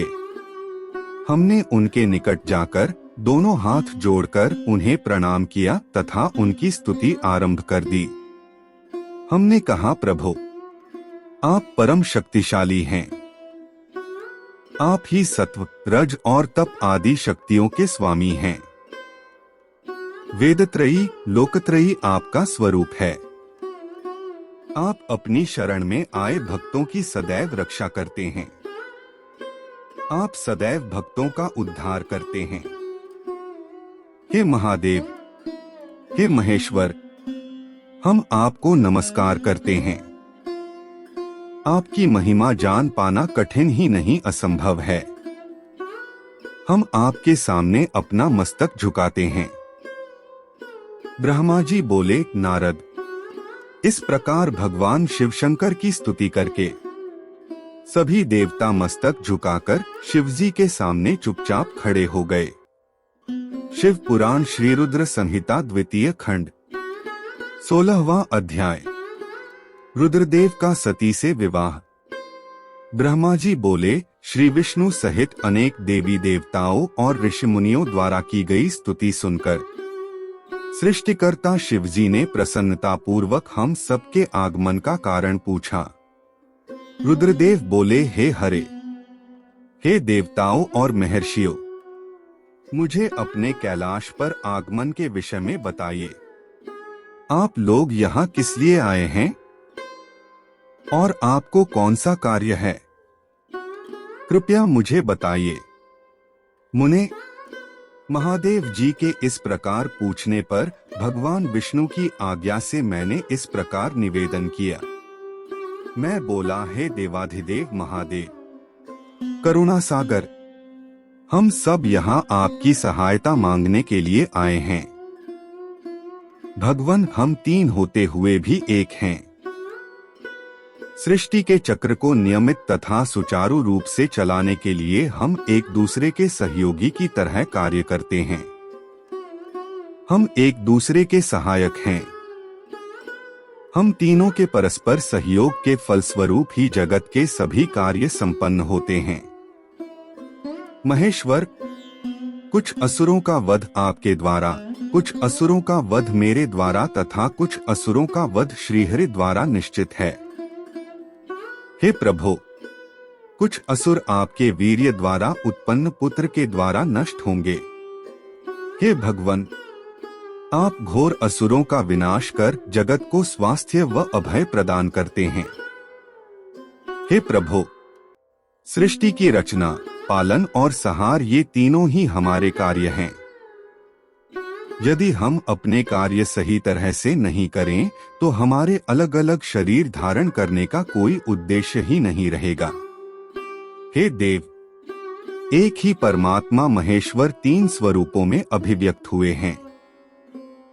वास्तव में शिव स्वतंत्र हैं। वे लीला के उद्देश्य से सृष्टि का कार्य करते हैं। भगवान विष्णु उनके बाएं अंग से प्रकट हुए हैं। मैं ब्रह्मा उनके दाएं अंग से प्रकट हुआ हूँ। रुद्रदेव उनके हृदय से प्रकट हुए हैं। इसलिए वे ही भगवान शिव का पूर्ण रूप हैं। उनकी आज्ञा के अनुसार मैं सृष्टि की रचना और विष्णु जी जगत का पालन करते हैं। हम अपना कार्य करते हुए विवाह कर सपत्नीक हो गए हैं। अतः आप भी विश्व हित के लिए परम सुंदरी को पत्नी के रूप में ग्रहण करें। हे महेश्वर, पूर्व काल में आपने शिव रूप में हमें एक बात कही थी। आपने कहा था, मेरा एक अवतार तुम्हारे ललाट से होगा जिसे रुद्र नाम से जाना जाएगा।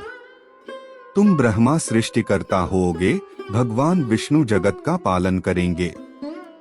मैं शिव सगुण रुद्र रूप संहार करने वाला होऊंगा।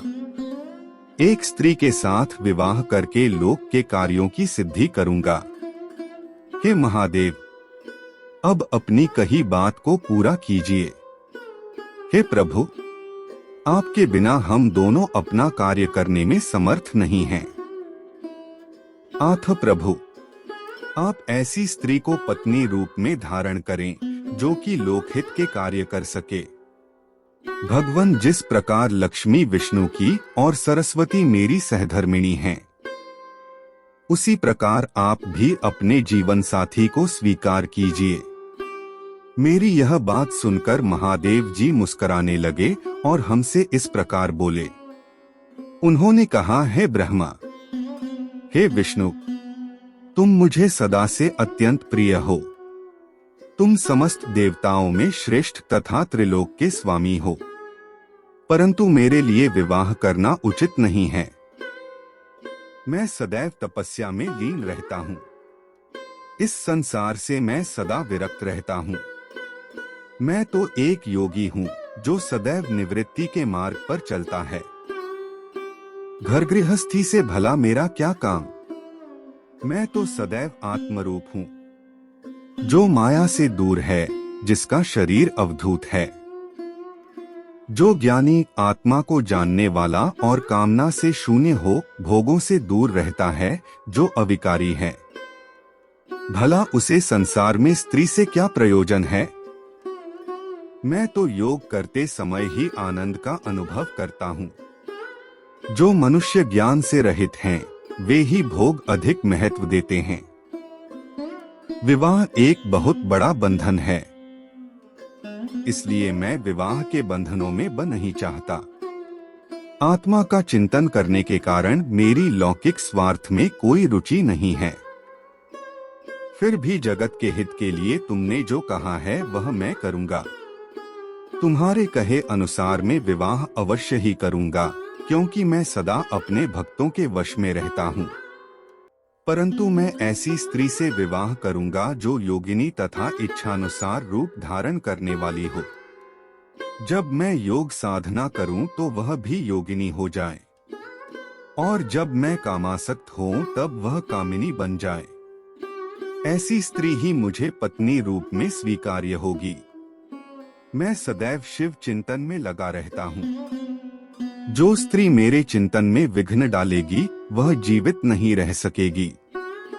मैं, विष्णु और ब्रह्मा हम सभी शिव के अंश हैं, इसलिए हम सदा ही उनका चिंतन करते हैं। उनके चिंतन के लिए मैं बिना विवाह किए रह सकता हूँ। आथ मुझे ऐसी पत्नी प्रदान कीजिए जो मेरे अनुसार ही कार्य करे। यदि वह स्त्री मेरे कार्यों में विघ्न डालेगी तो मैं उसे त्याग दूंगा।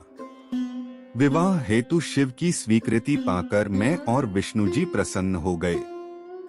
फिर मैं विनम्रता पूर्वक भगवान शिव से बोला, हे नाथ महेश्वर, प्रभु, आपको जिस प्रकार की स्त्री की आवश्यकता है, ऐसी ही स्त्री के विषय में सुनो। हे प्रभु, भगवान शिव की पत्नी उमा ही विभिन्न अवतार धारण करके पृथ्वी पर प्रकट होती हैं और सृष्टि के विभिन्न कार्यों को पूरा करने में अपना सहयोग प्रदान करती हैं। उन्हीं देवी उमा ने लक्ष्मी रूप धारण कर श्रीहरि को वरा। सरस्वती रूप में वे मेरी अर्धांगिनी बनी। अब वही देवी लोकहित के लिए अपने तीसरे अवतार में अवतरित हुई हैं। उमा देवी प्रजापति दक्ष की कन्या के रूप में अवतार लेकर आपको पति रूप में पाने की इच्छा लिए घोर तपस्या कर रही हैं। उनका नाम देवी सती है। सती ही आपकी भार्या होने के योग्य हैं। वे महातेजस्विनी ही आपको पति रूप में प्राप्त करेंगी। हे भगवान, आप उनकी कठोर तपस्या को पूर्ण करके उन्हें फलस्वरूप वरदान प्रदान करिए। उनका तपस्या का प्रयोजन आपको पति रूप में प्राप्त करना ही है। आथ प्रभु, आप देवी सती की मनोकामना को पूरा कीजिए। हम सभी देवी देवताओं की यही इच्छा है। हम आपके विवाह का उत्सव देखना चाहते हैं। आपका विवाह तीनों लोकों को सुख प्रदान करेगा तथा सभी के लिए मंगलमय होगा। तब भगवान शिव बोले, आप सबकी आज्ञा मेरे लिए सबसे ऊपर है, क्योंकि मैं सदैव अपने भक्तों के अधीन हूँ।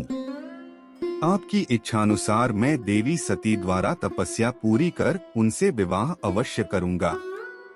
भगवान शिव के ये वचन सुनकर हम सभी बहुत प्रसन्न हुए और उनसे आज्ञा लेकर अपने अपने धाम को चले गए। शिव पुराण श्री रुद्र संहिता द्वितीय खंड 17वां अध्याय। सती को शिव से वर की प्राप्ति। ब्रह्मा जी कहते हैं, हे नारद, सती ने आश्विन मास के शुक्ल पक्ष की अष्टमी को उपवास किया। नंदाव्रत के पूर्ण होने पर जब वे भगवान शिव के ध्यान में मग्न थीं, तो भगवान शिव ने उन्हें प्रत्यक्ष दर्शन दिए। भगवान शिव का रूप अत्यंत मनोहारी था। उनके 5 मुख थे और प्रत्येक मुख में 3 नेत्र थे। मस्तक पर चंद्रमा शोभित था। उनके कंठ में नील चिन्ह था। उनके हाथ में त्रिशूल, ब्रह्मकपाल, वर तथा अभय था। उन्होंने पूरे शरीर पर भस्म लगा रखी थी। गंगा जी उनके मस्तक की शोभा बढ़ा रही थीं। उनका मुख करोड़ों चंद्रमाओं के समान प्रकाशमान था। सती ने उन्हें प्रत्यक्ष रूप में अपने सामने पाकर उनके चरणों की वंदना की। उस समय लज्जा और शर्म के कारण उनका सिर नीचे की ओर झुका हुआ था। तपस्या का फल प्रदान करने के लिए शिवजी बोले, उत्तम व्रत का पालन करने वाली है दक्ष नंदिनी, मैं तुम्हारी तपस्या से बहुत प्रसन्न हूँ। इसलिए तुम्हारी मनोकामना को पूरा करने के लिए स्वयं यहाँ प्रकट हुआ हूँ।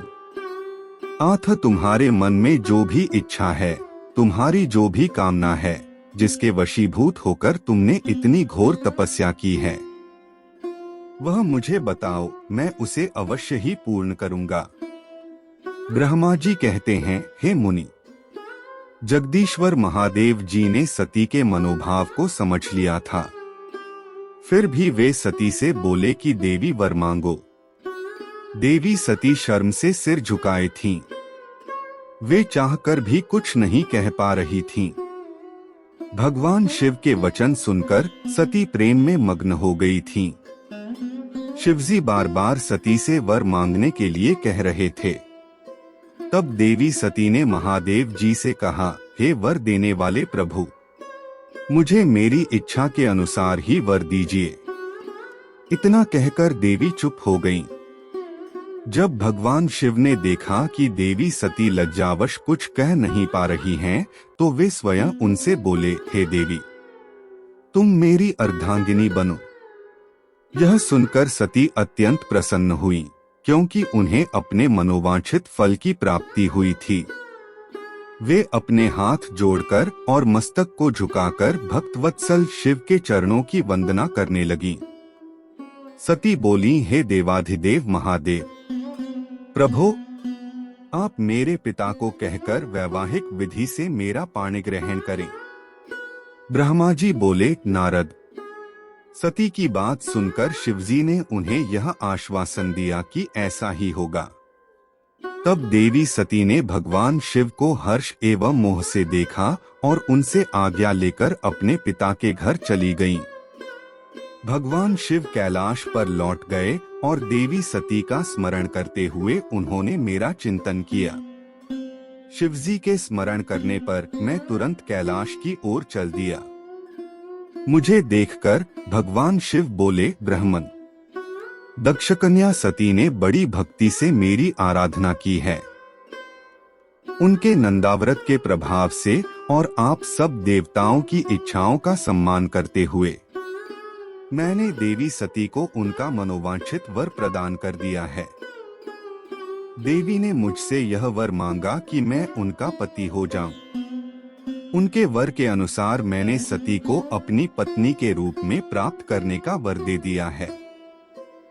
वर प्राप्त कर वे बड़ी प्रसन्न हुई तथा उन्होंने मुझसे प्रार्थना की कि मैं उनके पिता प्रजापति दक्ष के समक्ष देवी सती से विवाह करने का प्रस्ताव रखूं और पाणी ग्रहण कर उनका वरण करूं। उनके विनम्र अनुरोध को मैंने स्वीकार कर लिया है। इसलिए मैंने आपको यहाँ बुलाया है कि आप प्रजापति दक्ष के घर जाकर उनसे देवी सती का कन्यादान मुझसे करने का अनुरोध करें। भगवान शिव की आज्ञा से मैं बहुत प्रसन्न हुआ और मैंने उनसे कहा, भगवान, मैं धन्य हो गया जो आपने हम सभी देवी देवताओं के अनुरोध को स्वीकार कर देवी सती को अपनी पत्नी बनाना स्वीकार करने और इस कार्य को पूरा करने के लिए मुझे चुना। मैं आपकी आज्ञानुसार अभी प्रजापति दक्ष के घर जाता हूँ तथा उन्हें आपका संदेश सुनाकर देवी सती का हाथ आपके लिए मांगता हूँ। यह कहकर मैं वेगशाली रथ से दक्ष के घर की ओर चल दिया। नारद जी ने पूछा, हे पितामह, पहले आप मुझे यह बताइए कि देवी सती के घर लौटने पर क्या हुआ? दक्ष ने उनसे क्या कहा और क्या किया? ब्रह्मा जी नारद जी के प्रश्न का उत्तर देते हुए बोले, जब देवी सती तपस्या पूर्ण होने पर अपनी इच्छा के अनुरूप भगवान शिव से वर पाकर अपने घर लौटी, तो उन्होंने श्रद्धापूर्वक अपने माता पिता को प्रणाम किया। उन्होंने अपनी सहेली द्वारा अपने माता पिता को यह सूचना दी कि उन्हें भगवान शिव से वरदान की प्राप्ति हो गई है। वे सती की तपस्या से बहुत प्रसन्न हुए हैं और उन्हें अपनी पत्नी के रूप में प्राप्त करना चाहते हैं। यह सुनकर प्रजापति दक्ष और उनकी पत्नी बहुत प्रसन्न हुए। उन्होंने आनंदित होकर बड़े उत्सव का आयोजन किया। उन्होंने ब्राह्मणों को भोजन कराया और उन्हें दक्षिणा दी। उन्होंने गरीबों और दीनों को दान दिया। कुछ समय बीतने पर प्रजापति दक्ष को पुनः चिंता होने लगी कि वे अपनी पुत्री का विवाह भगवान शिव से कैसे करें, क्योंकि वे अब तक मेरे पास सती का हाथ मांगने नहीं आए हैं। इस प्रकार प्रजापति दक्ष चिंतामग्न हो गए, लेकिन उन्हें ऐसी चिंता ज्यादा दिनों तक नहीं करनी पड़ी। शिव तो कृपा के सागर और करुणा की खान है, तब वह कैसे चिंतित रह सकता है जिसकी पुत्री ने तप द्वारा शिव का वरण किया है। जब मैं सरस्वती सहित उनके घर उपस्थित हो गया, तब मुझे देखकर उन्होंने मुझे प्रणाम किया और बैठने के लिए आसन दिया। तत्पश्चात दक्ष ने मेरे आने का कारण पूछा, तो मैंने अपने आने का प्रयोजन बताते हुए कहा, हे प्रजापति दक्ष, मैं भगवान शिव की आज्ञा से आपके घर आया हूँ। मैं देवी सती का हाथ महादेव जी के लिए मांगने आया हूँ। सती ने उत्तम आराधना करके भगवान शिव को प्रसन्न कर उन्हें अपने पति के रूप में प्राप्त करने का वर प्राप्त किया है। अतः तुम शीघ्र ही सती का पाणिग्रहण शिवजी के साथ कर दो। नारद, मेरी यह बातें सुनकर दक्ष बहुत प्रसन्न हुआ। उसने हर्षित मन से इस विवाह के लिए अपनी स्वीकृति दे दी। तब मैं प्रसन्न मन से कैलाश पर्वत पर चल दिया। वहां भगवान शिव मेरी उत्सुकता से प्रतीक्षा कर रहे थे। वहीं दूसरी ओर प्रजापति दक्ष, उनकी पत्नी और पुत्री सती विवाह प्रस्ताव आने पर हर्ष से विभोर हो रहे थे। शिव पुराण श्री रुद्र संहिता द्वितीय खंड 18वां अध्याय। शिव और सती का विवाह। ब्रह्मा जी बोले, नारद, जब मैं कैलाश पर्वत पर भगवान शिव को प्रजापति दक्ष की स्वीकृति की सूचना देने पहुंचा, तो वे उत्सुकता पूर्वक मेरी ही प्रतीक्षा कर रहे थे। तब मैंने महादेव जी से कहा, हे भगवान।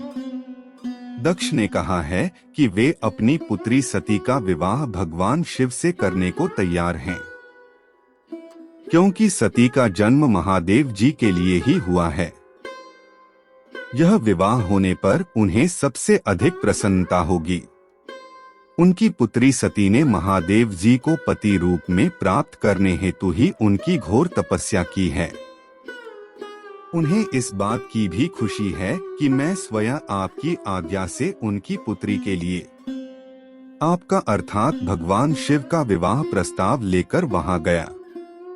उन्होंने कहा, हे पितामह, उनसे कहिए कि वे शुभ लग्न और मुहूर्त में अपनी बारात लेकर स्वयं आएं। मैं अपनी पुत्री का कन्यादान सहर्ष महादेव जी को कर दूंगा। हे भगवान, दक्ष ने मुझसे यह बात कही है, इसलिए आप शुभ मुहूर्त देखकर शीघ्र ही उनके घर चलें और देवी सती का वरण करें। हे नारद, मेरे ऐसे वचन सुनकर शिवजी ने कहा, हे संसार की सृष्टि करने वाले ब्रह्मा जी, मैं तुम्हारे और नारद जी के साथ ही प्रजापति दक्ष के घर चलूंगा। इसलिए ब्रह्मा जी आप नारद और अपने मानस पुत्रों का स्मरण कर उन्हें यहाँ बुला लें। साथ ही मेरे पार्षद भी दक्ष के घर चलेंगे। नारद, तब भगवान शिव की आज्ञा पाकर मैंने तुम्हारा और अपने अन्य मानस पुत्रों का स्मरण किया। उन तक मेरा संदेश पहुंचते ही वे तुरंत कैलाश पर्वत पर उपस्थित हो गए। उन्होंने हर्षित मन से महादेव जी को और मुझे प्रणाम किया। तत्पश्चात शिवजी ने भगवान श्रीहरि विष्णु का स्मरण किया। भगवान विष्णु देवी लक्ष्मी के साथ अपने विमान गरुड़ पर बैठ वहां आ गए। चैत्र मास के शुक्ल पक्ष की त्रयोदशी तिथि में रविवार को पूर्वा फाल्गुनी नक्षत्र में त्रिलोकीनाथ भगवान शिव की बारात धूमधाम से कैलाश पर्वत से निकली।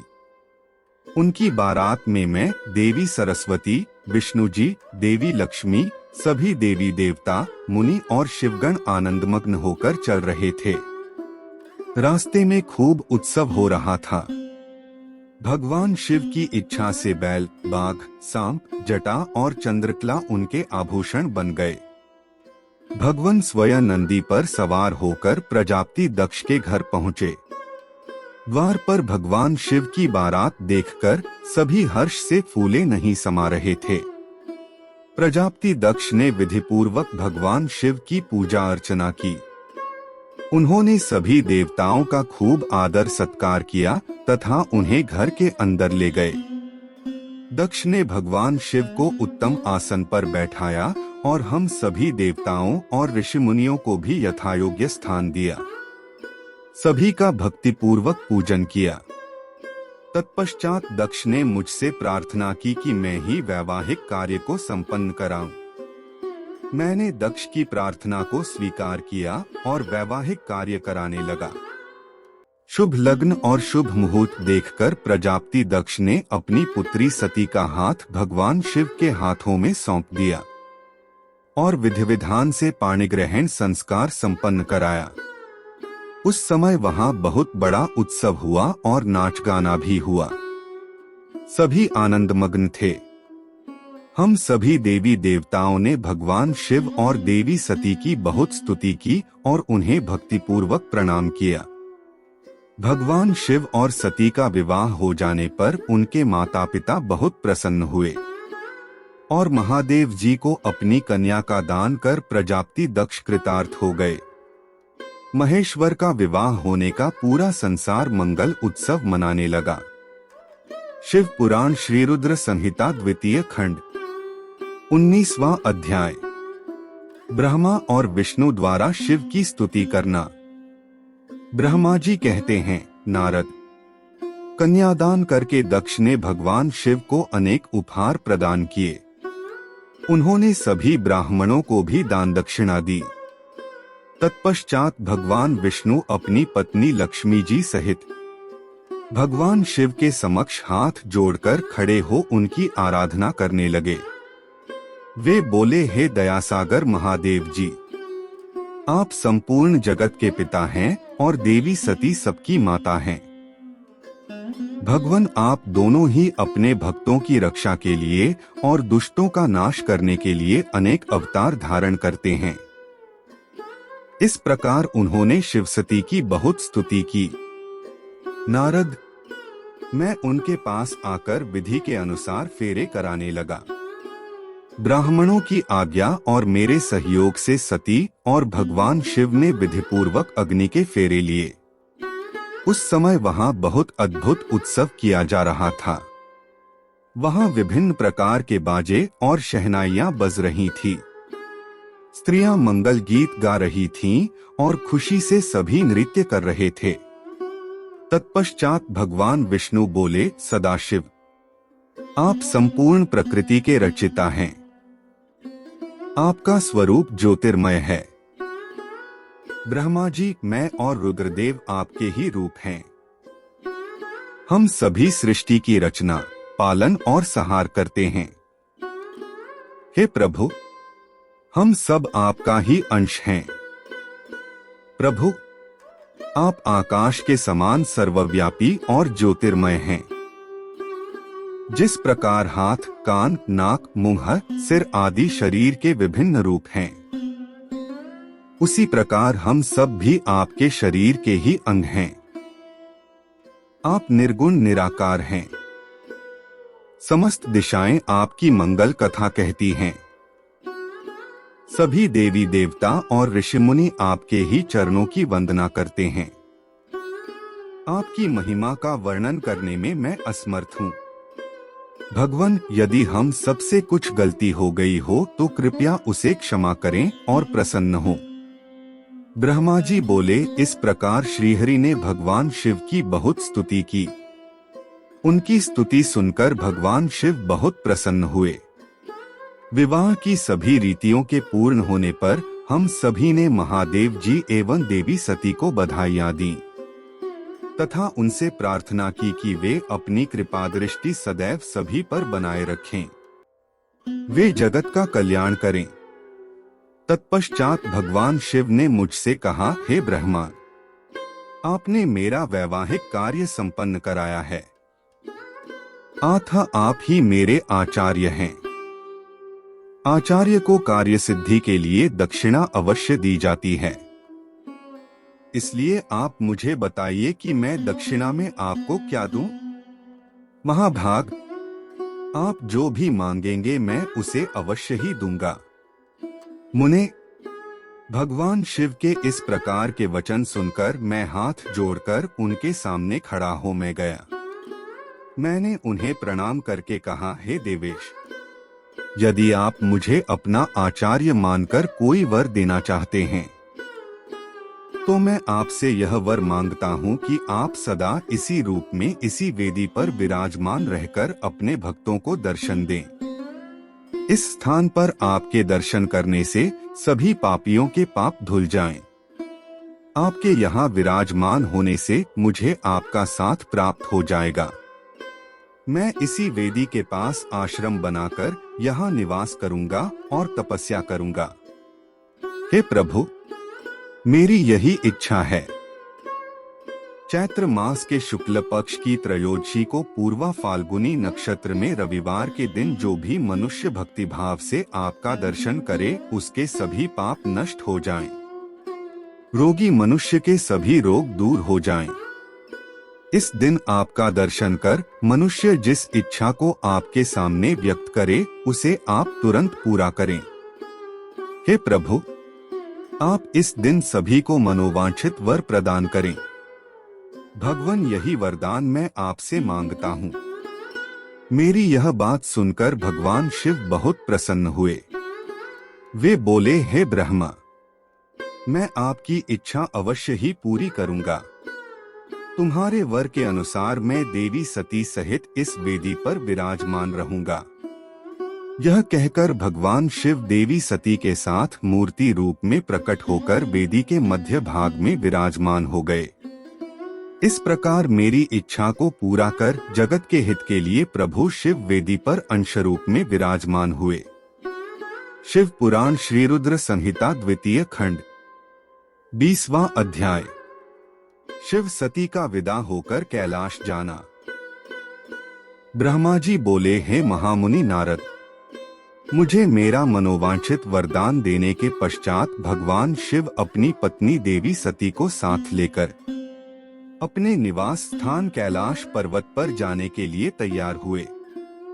तब अपनी बेटी सती व दामाद भगवान शिव को विदा करते समय प्रजात दक्ष ने अपने हाथ जोड़कर और मस्तक झुकाकर महादेव जी की भक्तिपूर्वक स्तुति की। साथ ही श्रीहरि सहित सभी देवी देवताओं और ऋषि मुनियों ने हर्ष से प्रभु का जय जयकार किया। भगवान शिव ने अपने ससुर प्रजापति दक्ष से आज्ञा लेकर अपनी पत्नी को अपनी सवारी नंदी पर बैठाया और स्वयं भी उस पर बैठकर कैलाश पर्वत की ओर चले गए। उस समय वृषभ पर बैठे भगवान शिव व सती की शोभा देखते ही बनती थी। उनका रूप मनोहारी था। सब मंत्रमुग्ध होकर उन दोनों को जाते हुए देख रहे थे। प्रजापति दक्ष और उनकी पत्नी अपनी बेटी व दामाद के अनोखे रूप पर मोहित हो उन्हें एकटक देख रहे थे। उनकी विदाई पर चारों ओर मंगल गीत गाए जा रहे थे। विभिन्न वाद्य यंत्र बज रहे थे। सभी बाराती शिव के कल्याणमय उज्जवल यश का गान करते हुए उनके पीछे पीछे चलने लगे। भगवान शिव देवी सती के साथ अपने निवास कैलाश पर पहुँचे। सभी देवता सहित मैं और विष्णु जी भी कैलाश पर्वत पर पहुँचे। भगवान शिव ने उपस्थित सभी देवी देवताओं और ऋषि मुनियों का हृदय से धन्यवाद किया। भगवान शिव ने सभी को सम्मान पूर्वक विदा किया। तब सभी देवताओं ने उनकी स्तुति की और प्रसन्नता पूर्वक अपने अपने धाम को चले गए। तत्पश्चात भगवान शिव और देवी सती सुखपूर्वक अपने वैवाहिक जीवन का आनंद उठाने लगे। सूत जी कहते हैं, हे मुनियों, मैंने तुम्हें भगवान शिव के शुभ विवाह की पुण्य कथा सुनाई है। भगवान शिव का विवाह कब और किससे हुआ? वे विवाह के लिए कैसे तैयार हुए? इस प्रकार मैंने सभी प्रसंगों का वर्णन तुमसे किया है।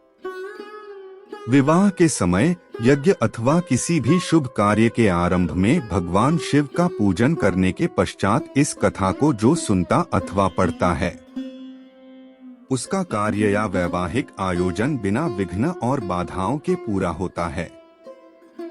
इस कथा के श्रवण से सभी शुभ कार्य निर्विघ्न पूर्ण होते हैं। इस अमृतमयी कथा को सुनकर जिस कन्या का विवाह होता है, वह सुख, सौभाग्य, सुशीलता और सदाचार आदि सद्गुणों से युक्त हो जाती है। भगवान शिव की कृपा से पुत्रवती भी होती है।